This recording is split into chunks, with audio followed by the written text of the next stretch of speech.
अंडमान निकोबार द्वीप समूह का भरोसेमंद YouTube news channel the echo of India.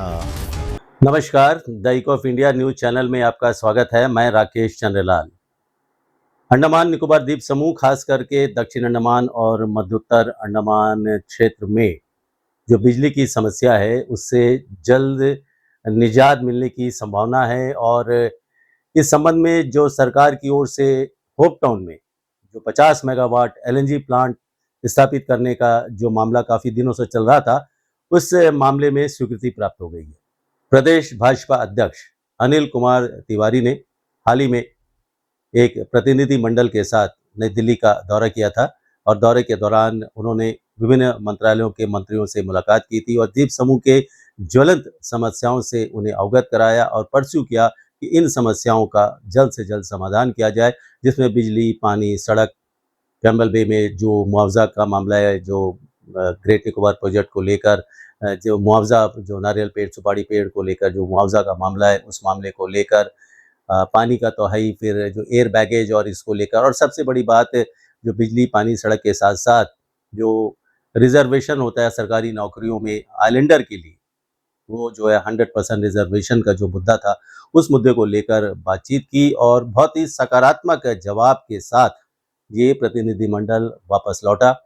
प्रदेश भाजपा कार्यालय में मीडिया से बात करते हुए श्री अनिल कुमार तिवारी ने बताया कि किस प्रकार उन्होंने मामले को परस्यू करा और जीएनआई जो प्रोजेक्ट के साथ साथ जो होप टाउन में 50 मेगावाट एलएनजी प्रोजेक्ट लगाने की बात है, तो उस पर जल्द से जल्द जो है कार्रवाई शुरू कर दी जाएगी। उन्होंने बताया कि ग्रेट निकोबार द्वीप में जो मुआवजा की मामला है, किसानों का मुआवजा मिलने का, उस मामले पर भी बहुत ही सकारात्मक बातचीत हुई है और उम्मीद है कि ये मुआवजा की राशि इन्हें बढ़ा कर दिया जाएगा।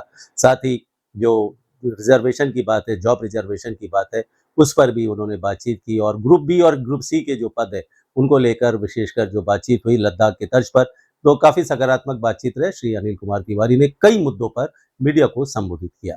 मेरे उपाध्यक्ष भाई शेर सिंह जी, मैं पहले तो सभी अपना इलेक्ट्रॉनिक्स मीडिया एवं प्रिंट मीडिया का बहुत स्वागत करता हूं। आप बहुत ही शॉर्ट नोटिस में आप भारतीय जनता पार्टी की इस प्रेस वार्ता में आए, आपके लिए बहुत बहुत धन्यवाद। दोनों विषय हमारे chief spoke person and Sher Singh ji ने बता दिए हैं। देखिए, हमारी जो केंद्र सरकार है बहुत पॉजिटिव है, अंडमान निकोबार के लिए खासकर बहुत पॉजिटिव है। ये डोमिसाइल सर्टिफिकेट के लिए हमने कहा तो जरूर, लेकिन लॉ क्या कहता है कि हम केंद्र शासित प्रदेश हैं। केंद्र शासित प्रदेश होने के नाते अगर मान के चलिए हमारे अंडमान निकोबार के बच्चों को के भी रास्ते खुले हुए हैं दिल्ली में नौकरी करने के, जैसे सब इंस्पेक्टर की भर्ती होती है या किसी भी डिपार्टमेंट की भर्ती होती है दिल्ली में, पांडिचेरी में, लक्षद्वीप में, तो वहां के ऑल ओवर इंडिया के बच्चे अप्लाई कर सकता है। और आपने देखा होगा दिल्ली में हर प्रदेश का आदमी नौकरी करता हुआ दिखाई देता है। लेकिन जब हमने गहराई से समझाया हमारे शेर सिंह जी ने कि इस बात को हम मानते हैं कि केंद्र शासित प्रदेश होने के नाते हर जगह के लोगों का एक अधिकार है यहाँ पर नौकरी पाने का, इसलिए यहाँ पर एक लॉ के चलते 2006 में इसको खोला गया। लेकिन हमारे पास कोई रास्ता नहीं है। आप अन्य जगह में जाएंगे, बड़ी बड़ी फैक्ट्रियां हैं, बहुत उद्योग धंधे चलते हैं, वहां पर ये ठीक है। जैसे अभी लद्दाख में प्रोविजन दिया है कि भाई लद्दाख के बच्चों को बी और सी ग्रुप में नौकरी वहां के बच्चों को मिलेगी, उसी तर्ज पर हमारे अंडमान निकोबार के बच्चों को दे दिया जाए। बहुत पॉजिटिव तरीका से हमारे हाईकमान ने सुना और इस पर मुझे हम लोग को आश्वासन दिया। दो विषय पर भाई ने बताया। देखिए, हो क्या रहा है, ये नीट एग्जाम का प्रश्न ही नहीं। नीट एग्जाम का क्वेश्चन पेपर कब लीक हुआ, उसके बाद में री एग्जाम भी हो गया, रिजल्ट भी आ गए, बच्चे एडमिशन भी ले रहे हैं। राहुल गांधी जी विदेश में एंजॉय कर रहे थे, कोई एक कांग्रेस जनता पार्टी भी कहीं दिखाई नहीं दे रही थी। वांगचुक जी ने एक विषय को उठाया, लेकिन एक समस्या कहाँ आई है, इतना स्मूथ तरीका से दोषी थे उनको पकड़ भी गया, जेल में भी डाल दिया, एग्जाम भी करा दिया गया, रिजल्ट भी आ गया और बच्चे खुश हैं। अब ये इनको देखा नहीं जा रहा है अपोजिशन पार्टी से, क्योंकि इलेक्शन हारते हारते हारते हारते राहुल गांधी जी फ्रस्ट्रेशन में आ गए एक बंगाल था ले दे के, वो भी इनके हाथ से चला गया। दादी जी ने सपना दिखाया मेरा पोता बड़ा होके पीएम बनेगा, क्योंकि खानदानी राज था। राहुल जी के बाद में इंदिरा जी के बाद में सोनिया जी, फिर राजीव जी, उसके सोनिया जी के नेतृत्व में मनमोहन जी की सरकार चली। तो इन्होंने सोचा खरगे जी चाहे बेशक प्रेसिडेंट हो, कुछ भी हो, लेकिन पावर इनके हाथ में रहती है। अब ये पावर हंग्री है और इस देश में अच्छे अच्छे टनल बन रहे हैं, अच्छे अच्छे ब्रिज बन रहे हैं, बड़े नेशनल हाईवेओं के द्वारा में देश को जोड़ा जा रहा है, चांद पर एक यान भेजा जा रहा है, प्राइवेट ने अपना एक परीक्षण कर दिया, वैज्ञानिक कितना बड़े आविष्कार कर रहे हैं, ब्रह्मोस मिसाइल बनाई जा रही है। पाकिस्तान जैसा देश, बांग्लादेश जैसा देश जो कभी आतंकवादी गतिविधियों को अंजाम देता था, आज वो सोच नहीं रहे हैं। तो ये देश को तरक्की पर देखते हुए ये विदेशी ताकतों का हाथ है, जो कांग्रेस पार्टी के द्वारा इसमें अराजकता फैलाने की कोशिश कर रहा है। उदाहरण के तौर पर बहुत हमारे मीडिया वालों ने देखा भी है कि ये चाइना में जब सोनिया गांधी जी और राहुल गांधी जी, मनमोहन सिंह जी गए, तो हमारे देश के प्रधानमंत्री जी से कोई वहां का राष्ट्रपति इंटरेस्ट नहीं ले रहा है बात करने में। केवल टू केवल राहुल गांधी जी से और सोनिया गांधी जी से बात हो रहा है। मैं पूछना चाहता हूं कांग्रेस पार्टी को मीडिया के माध्यम से, जब कोई देश का प्रधानमंत्री विदेश जाता है तो चर्चा तो प्रधानमंत्री के साथ होना चाहिए। आपके साथ ये चर्चा क्या हो रही है? जीएनआई प्रोजेक्ट में, ये तो राजीव गांधी जी के हाथ में प्रोजेक्ट था, जीएनआई वाला प्रोजेक्ट हमारा कितना बड़ा अंडमान निकोबार के लिए सौभाग्य है। इतना 1 लाख करोड़ का इन्वेस्टमेंट आएगा, इतना बड़ा यहाँ पर पोर्ट बनेगा जिसमें लाखों लोगों को रोजगार मिलेगा, हमारा अंडमान निकोबार का नाम ऊपर जाएगा, मलाका स्टेट में हमारा कब्जा होगा। हार्मोन्स स्टोर पे लेके आज जो लड़ाई कर रहा है अमेरिका ईरान के साथ में, वो लड़ाई क्या है? लड़ाई वो खाली उस स्टेट के लिए है। उसी तरह से चाइना नहीं चाहता है कि जीएनआई प्रोजेक्ट अंडमान निकोबार में आ जाएगा तो हिंदुस्तान का कब्जा पूरा मलाका स्टेट में हो जाएगा। आप देखते होंगे हमारे बहुत मीडिया कर्मी यहाँ के लोकल हैं, हर मिनट के अंदर में वहां एक जहाज निकलता है। वो जहाज क्या करते हैं, पूरा पानी, ऑयल, कार्गो की जगह में एक्स्ट्रा लेके आते हैं। जब हमारे यहाँ पर ये मेजर पोर्ट बनेगा तो उनको भी फायदा होगा, हमको भी फायदा होगा। क्यों? वो जो पानी लेके आते हैं, राशन लेके आते हैं और डीजल लेके आते हैं, उसकी जगह में वो कार्गो लेके आएंगे, क्योंकि उनको पता है ग्रेट निकोबार में हम जाएंगे, वहां अपने जहाज को लगाएंगे, वहां पर को पानी भी मिलेगा, जहाजों की मेंटेनेंस भी मिलेगी, वहां पर हमको पानी भी मिलेगा, वहां पर हमको डीजल भी मिलेगा। तो विन विन हो जाएगा। ये भारत के लिए विन विन क्या हुआ? हमको टैक्स मिलेगा, हमको रोजगार के साधन उपलब्ध होंगे, और हमारे यहाँ जो डंप होगा कार्गो, वो हम छोटे छोटे कंट्रियों को यहाँ से डिस्ट्रीब्यूट करेंगे। और उनका विन विन क्या होगा कि कार्गो ज्यादा लाके उनको अपने कंट्रियों को लेके जाएंगे। यही चाइना को पसंद नहीं है। चाइना ने पहले बहुत लाइट लिया 2014 में, उन्होंने सोचा ये सरकार को अनुभव नहीं है, जैसे एनडीए पहले था वाजपेयी जी के समय में, उसी तरह से। लेकिन पूर्ण बहुमत की सरकार बहुत दिन के बाद में देश में आई तो उस देश को फायदा भी हुआ। आप अंडमान निकोबार का भी विकास देख लीजिए। ओएफसी केबल लाइन कब का था? ये तो यूपीए गवर्नमेंट से चल रहा था, नहीं हो पाया। आपने देखा खुद, कहां कर पाए? टेंडर होता है, कैंसिल होता है, टेंडर होता है, कैंसिल होता है। हमारे यहाँ के यूथ नेट के लिए तरसते थे, एग्जाम में ऑनलाइन के लिए तरसते थे, लेकिन ये सरकार आई मोदी के रूप में, 1 साल के अंदर में टेंडर हुआ, टेंडर इंप्लीमेंट्स भी हो गया, और आज हमारे यहाँ पर एकदम चेन्नई और दिल्ली और कोलकाता की तरह नेट मिल रहा है। हमारी डिफेंस को भी फायदा हुआ, हमारे बच्चों को भी फायदा हुआ, हमारे प्रशासन को भी फायदा हुआ। आपसे तो किसी ने मना नहीं किया था, आपके हाथ में था एयरपोर्ट का टर्मिनल बनाने का। एरा कंपनी थी, इनडायरेक्टली किसकी थी? सोनिया गांधी के रिलेटिव की कंपनी थी। तोड़ रहे हैं, जोड़ रहे हैं, तोड़ रहे हैं, जोड़ रहे हैं, 8 साल से टर्मिनल बन ही नहीं पाया। मोदी सरकार आई, आपने सामने देखा, एकदम सापुर जी को दिया, टाटा के पार्टनर को, सापुर जी पालम जी को दिया। आप देखिए, अच्छा एयरपोर्ट बन के, रनवे टर्मिनल बन के तैयार हो गया। आज हमको भी एक फक्र होता है, हमारे पास भी एक अच्छा एयरपोर्ट है। आपको किसने रोका था डेवलपमेंट करने के लिए? आप मुझे बताइए ना, 2004 से 14 तक आप कितना डेवलपमेंट आपने अंडमान में किया? पानी की समस्या का समाधान आप कर सकते 70 साल से? आपने कौन सा यहाँ पर नया चीज लाया, मुझे बताइए। हमारा वरिष्ठ नेता श्री शेर सिंह उपाध्यक्ष जी, हमारा महामंत्री जी परमाशिवम जी, महामंत्री तरंग कुमार ढाली जी, मैं खुद और हमारा प्रदेश के प्रभारी श्री रघुनाथ कुलकर्णी जी, हमने ज्वलनशील मुद्दों पर जब मैं अध्यक्ष बना था तो मैंने आप ही सब मीडिया कर्मियों के सामने में वैसे रखा था कि मुझे जो 3 साल का टेन्योर मेरी पार्टी ने दिया है, मैं 3 समस्याओं को जड़ से मिटाने की कोशिश करूंगा। बिजली, पानी, सड़क। मित्रों, मैं बिजली की समस्या को जड़ से मिटाने में कामयाब हुआ हूं, इसलिए मैंने आज इसलिए आप लोग को बुलाया। जो 50 मेगावाट एलएनजी का जो पावर प्लांट है वो सैंक्शन हो गया, पास हो गया, बहुत जल्दी ही होप टाउन में बनके तैयार हो जाएगा। बहुत थोड़े समय में हमको 24 घंटा बिजली मिलने वाली है। और मैं मीडिया के माध्यम से अपनी जनता को बताना चाहता हूं, होप टाउन से लेकर के पूरा श्री विजयपुरम, पूरा साउथ अंडमान, डिगलीपुर तक सिंगल ग्रिड होगा। जहां करंट जाएगा एक साथ जाएगा। ये डिगलीपुर तक एक ही ग्रिड में काम होगा। और हमारे पास में जो जनरेटर सेट है ये स्टैंड बाई रहेंगे। सोलार का भी काम हमारी सरकार बहुत चला रही है। तो 2040 से 2045 तक अब हमको बिजली की समस्या का सामना नहीं करना पड़ेगा। जहां तक मुझे है ये जल्दी काम होने वाला है। पानी के लिए हमने बहुत ही विनम्रता से बोला है। देखिए, सरकार कोई भी हो, हम किसी को पर आरोप नहीं लगाते, हमारी भी कहीं गलती है। हम कैसे कांग्रेस पर आरोप लगाएंगे, क्योंकि 10 साल 12 साल से तो हमको भी जनता ने दिया है। तो हमने ये विषय रखा। हमारे यहाँ सबसे बड़ी समस्या का क्या समस्या है, हमारे यहाँ कैडर नहीं है। हमारे यहाँ जो ब्यूरोक्रेट्स आते हैं, चाहे आईएएस हो चाहे आईपीएस हो, वो एक हार्ड एरिया समझ के यहाँ आते हैं, 2 से 2.5 साल के अंदर में यहाँ से चले जाते हैं। हमारे यहाँ पर कोई पावर नहीं है। पहले हमारे यहाँ पर जैसे प्रदेश काउंसिल थी, तो इसको भी अगर किसी ने खत्म किया, बक्कम जी ने खत्म किया। बक्कम जी किसके थे?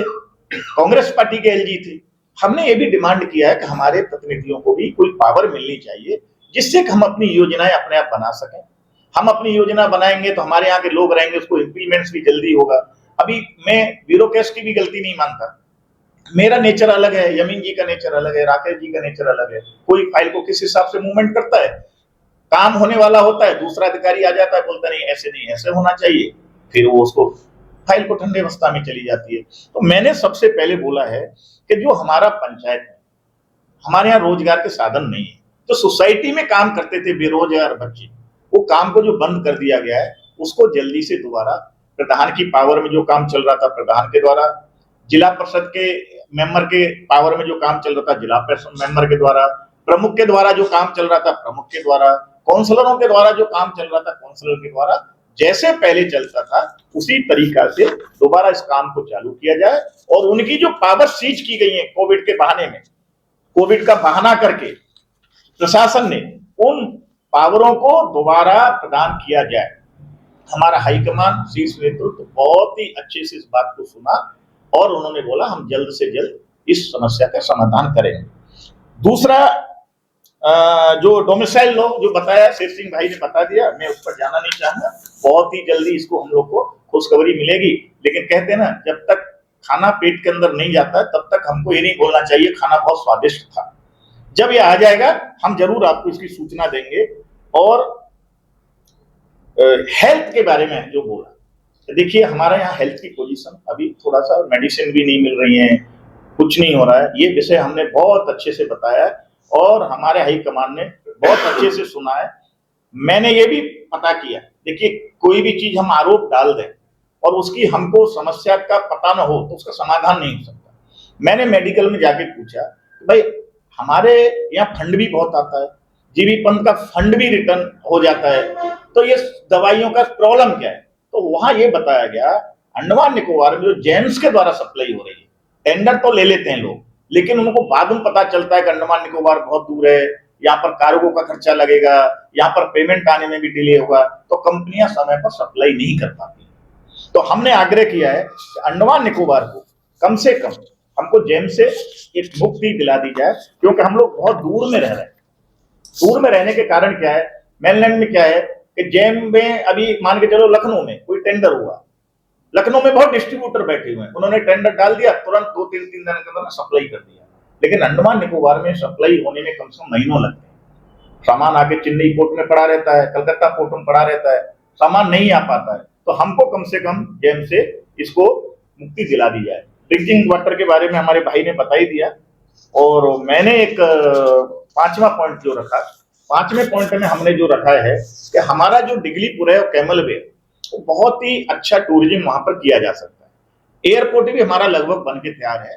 तो उड़ान स्कीम में हमको जल्दी से जल्दी एक उड़ान स्कीम यहाँ पर चालू कर दी जाए, जिससे कि डिगलीपुर और हमारा कैमल वे में कनेक्टिविटी बढ़े, जिससे कि वहां के बच्चों को भी रोजगार मिले।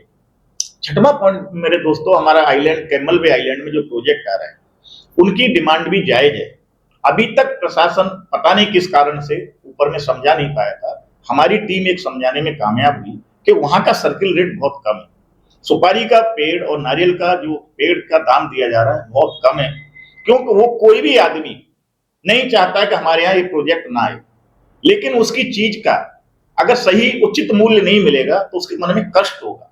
तो उन्होंने रिकंसीडर के लिए के भी माना है, और शायद कैमल वे का जो प्रोजेक्ट है इसमें हमारी किसानों की डिमांड को माना जाएगा। एक डिमांड मुआवजा जो है उचित मिलेगा, और एक मैंने अपनी तरफ से सिविल एविएशन मिनिस्टर को मैंने पत्र लिखा है और अपने शीर्ष नेतृत्व को भी समझाया कि देखिए, हम लोग अंडमान निकोबार के लोग जितने हैं, मुझे 1 साल हुआ, पहले मुझे संगठन बनाने में समय लगा, अब मैं जनता के बारे में थोड़ा सोचना शुरू किया। हमारा सांसद महोदय भी तबीयत खराब होने के बाद में भी हमारा बहुत ही अच्छा मदद कर रहे हैं इस विषय में, वो भी बहुत खुश हुए कि इस तरह से है, फॉलो मैं करूंगा। हमने उनको ये तब दे दिया है और वो फॉलो भी कर रहे हैं। और जो हमारा ये 50 मेगावाट का LNG का जो प्रोजेक्ट अभी जो पास हुआ है, इसको लेकर सांसद जी ने बहुत मेहनत की थी, लेकिन इतना जल्दी होगा वो बहुत प्रसन्न है। उन्होंने मुझे बहुत धन्यवाद भी दिया कि पार्टी भी लगी, मैं भी लगा, तो आज एक कम से कम जमीन पर ये उतरा है। उसी तरह से आपने देखा होगा, हम लोग ट्रेन से नहीं जुड़े हैं, मुख्य भूमि से, हमारा रोड नहीं है, हमारा केवल एक ही फ्लाइट है। और हम लोग जाते, कोई भी हम लोग मुख्य भूमि जाते हैं, कोई खुशी में नहीं जाता, या तो स्टूडेंट पढ़ाई करने के लिए जाता है, या मरीज अपना ट्रीटमेंट कराने जाता है, या मुख्य भूमि के लोग जहां गवर्नमेंट जॉब में वो यहां से छुट्टी जाते हैं, नीड में जाते हैं। टूरिज्म मनाने के लिए कोई आइलैंडर चेन्नई, कलकत्ता या बेंगलोर या केरल नहीं जाता, केवल अपनी मुसीबत के लिए वहां जाता है। अभी हमारा कोविड में क्या कर दिया, 25 केजी वेट से हमको 15 केजी में लाके रख दिया। 15 केजी हमारा 2-2.5 किलो का, 3 किलो का सूटकेस हो जाता है। 12 केजी हमको वेट मिलता है। मैंने समझाया वहां पर 12 केजी से अगर 1 किलो भी ज्यादा है तो 700 पर केजी के हिसाब से लेते हैं। हमारे आजकल स्टूडेंट के क्या होता है, 2 बुक्स आती हैं आजकल, मेडिकल का स्टूडेंट है या इंजीनियरिंग का स्टूडेंट है, 10 किलो उनका खाली बुक्स में वजन हो जाता है। 10 × 700 7,000 रुपया का उसका हो जाता है।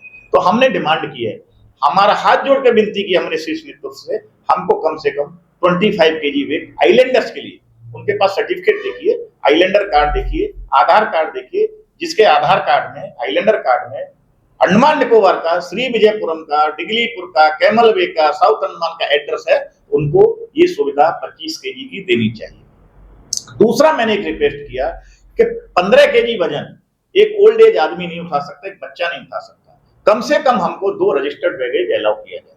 25 केजी वजन, 2 रजिस्टर्ड बैगेज, जिससे कि हम लोग को सहूलियत मिले। पहले क्या था, कोविड से पहले आप 2 लगेज हुआ, आपका 3 लगेज हुआ, कोई चिंता नहीं थी। अभी एयरलाइंस कंपनी ने बोल दिया 1 लगेज, दूसरा लगेज देंगे तो उसका पैसा लगेगा। ये तो हमारे ऊपर अत्याचार है। इस बात को भी बहुत अच्छे से कंसीडर किया। शायद ये दोनों चीज में, ये ड्रिंकिंग वाटर वाला में, डोमिसाइल में, और ये एयरफेयर वाला में, और ये जो हमारा लगेज का और जो इसका दिया है, बहुत जल्दी ही हमको एक अच्छा खबर मिलने की उम्मीद है। अगर ये खबर जल्दी मिलेगी तो आप लोग को फिर हम बुलाएंगे, फिर हम बिठाएंगे। आप लोग के लिए बहुत बहुत धन्यवाद। अगर कोई प्रश्न करना है तो मैं आंसर देने के लिए तैयार हूं। प्रतिनिधि मंडल के साथ गए पार्टी के उपाध्यक्ष शेर सिंह ने पानी को लेकर क्या बातचीत हुई, और जो मंत्री है, संबंधित मंत्री से जो बातचीत हुई उसको लेकर ब्रीफ किया, और ब्रीफ करके बताया कि यहाँ पर जो हमारे पास में डैम की क्या समस्या, अल्टरनेट व्यवस्था नहीं है और अल्टरनेट व्यवस्था होने की आवश्यकता है, इस पर उन्होंने जानकारी दी। मैं आपके सामने एक बात जो सत्य है वो रखना चाहता हूँ। सबसे पहली बात तो आपको पता होगा कि सुप्रीम कोर्ट के आदेश पर NTA बना था, और शिक्षा मंत्री का काम होता है पॉलिसी मेकर होता है ना, उनका मतलब होता है कि आप सिलेबस में जो भी है, सब्जेक्ट जो भी, पॉलिसी मेकर होता है शिक्षा मंत्री का काम नहीं है एग्जाम कंडक्ट कराना, उसके लिए एजेंसीज होती है, और सुप्रीम कोर्ट के आदेश पर NTA बना था। और ये पहली सरकार है कि नीट के एग्जाम में पेपर में लीकेज हुआ है, तो ये पहली सरकार है जिसने 1 महीने के अंदर में री एग्जाम करके रिजल्ट आउट करा दिया। ये पहली सरकार है। आप इतिहास देख लीजिए, कई पेपर लीक आउट हुए हैं, एक कभी इस तरह से एग्जाम कभी किसी ने कंडक्ट सक्सेसफुली करा करके लोग बच्चों को दिया है।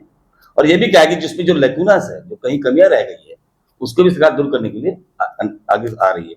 और ये हमारे अजीत भाई ने बताया कि जो आपने टीवी में देख लिया होगा, सरकार ने ये बता दिया है कि आगे जो बिल आ रहा है हमारा, सोमवार को पेश हो रहा है, उसमें अब बहुत ही सख्त, जो भी कहीं किसी भी लेवल पर कोई पेपर लीकेज होगा, बहुत ही सख्त कार्रवाई होगी। स्पेसिफिक उनके लिए बना दिया गया है, 10 करोड़ का उनके ऊपर वो लगे है जुर्माना, 10 साल की सजा, ठीक है, और 3 महीने के अंदर में इस मामले को बिल्कुल सुनवाई खत्म करेगी फास्ट ट्रैक के माध्यम से।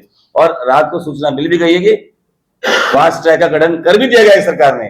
इतना संजीदा है ये सरकार, क्योंकि जो प्राइम मिनिस्टर शिक्षा से आपके एग्जामिनेशन से पहले, बोर्ड की जो परीक्षा होती है उससे पहले आकर के बच्चों को बताता है भाई कैसे एग्जाम देना है, उनको टेंशन फ्री करता है, उनके टेंशन रिलीज कराता है, वो सरकार का मुखिया हो और वहां में शिक्षा के प्रति या बच्चों के प्रति कोई तरह लापरवाही जाए, ये संभव ही नहीं है। ताकि 100% जॉब हमारे बच्चों को यहाँ अंडमान में मिले। ये बात तो हम इस ढंग से रखा है कि अंडमान में कोई जरिया नहीं है, यही जो जरिया है। और थोड़ी बहुत नौकरी अगर वो भी बाहर ले जाए तो हमारे बच्चे कहाँ जाएंगे। तो उन्होंने इस बात को बड़े गहराई से सुना, बड़े ध्यान से सुना और ये आश्वासन दिया है कि इस पर हम बिल्कुल विचार करके, चर्चा करके, हर पहलू से विचार करके जरूर जल्द से जल्द इस पर हम लोग जो है आपको इसका हल देंगे। पार्टी के जो मुख्य प्रवक्ता है डॉक्टर टी.के. जिजित रेक, उन्होंने हाल के जो धरना प्रदर्शन जिस प्रकार से नीट परीक्षा, पेपर लीक परीक्षा को लेकर चल रहा था और उस पर जो हिसाब से सरकार को घेरने का प्रयास किया गया, उसका बचाव करते हुए किस प्रकार से उपद्रवियों ने और जो असामाजिक तत्वों ने किस प्रकार से गड़बड़ी फैलाने का काम किया, उस पर उन्होंने जानकारी दी कि सरकार इस पर जो है ठोस कार्रवाई कर रही है और आने वाले समय में और भी सख्त कानून जो है उसको पारित भी कर दिया गया है, मंजूरी भी मिल गई है, तो जिस पर भी कार्रवाई होगी। जैसे मैंने कहा कि जो दिल्ली में जंतर मंतर में जो विरोध प्रदर्शन चल रहा है नीट के जो पेपर लीक के ऊपर, उस विषय में मैं हमारे अंडमान निकोबार के जंजी और युवाओं को कुछ चीजें स्पष्ट करना चाहता हूं। जैसे कि कल हमारे प्रधानमंत्री ने सोशल मीडिया और जितने भी मेन स्ट्रीम मीडिया में आकर नीट के विषय में जो उनका एक विचार व्यक्त किया और इसी मानसून सेशन में एक बिल भी लाने का गवर्नमेंट प्रस्ताव रख रहे हैं और बिल आएगा। तो जितने भी इश्यूज थे, मेजर इश्यूज जो नीट से रिलेटेड था, वो तो कल प्रधानमंत्री जी ने एड्रेस कर ही दिया।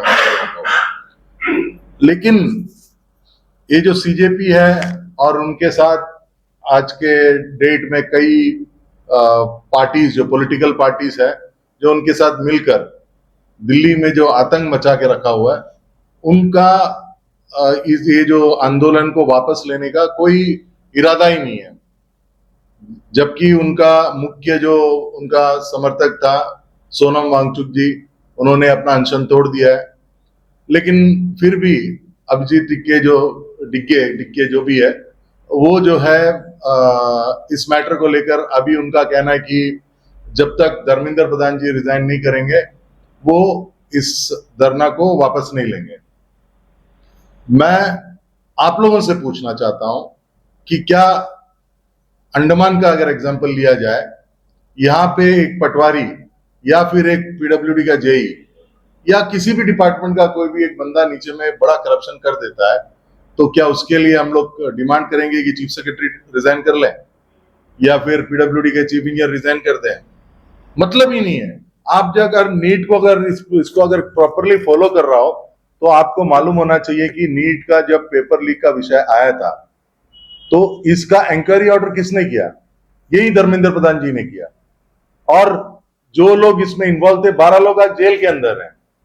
प्रधानमंत्री ने कहा है कि हम लोग फास्ट ट्रैक कोर्ट बनाएंगे और इनको जल्द से जल्द सजा दिलाएंगे और ऐसा कानून लाएंगे कि आगे कोई हिम्मत ना कर पाए कि पेपर लीक हो। धर्मेंद्र प्रधान जी ने नीट का सिस्टम को चेंज किया और अगले बार ऑनलाइन एग्जामिनेशन होगा, जिससे जो लीकेज का जो चांसेस है बहुत मिनिमाइज हो जाएगा, ऑलमोस्ट जीरो हो जाएगा। क्योंकि जिस वक्त एग्जाम होगा तभी पेपर निकलेगा। अभी क्या होता है, पेपर काफी दूर तक ट्रेवल करता था, रास्ते में लीक होने के चांसेस है। आप लोगों ने देखा होगा कि अंडमान में भी एक बार पेपर लीक हुआ था, तो कहां पे हुआ? कार निकोबार में। तो ऐसे ऐसे जगह में जाकर वहां से लीक हो जाता है।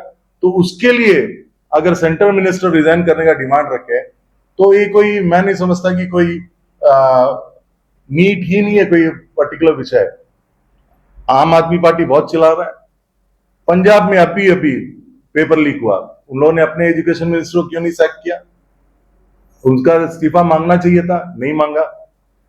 तो इनका एक पर्टिकुलर मोटो है जो धर्मेंद्र प्रधान जी के ऊपर टारगेट कर रहा है। वो मोटो है रिफॉर्म्स इन एजुकेशन।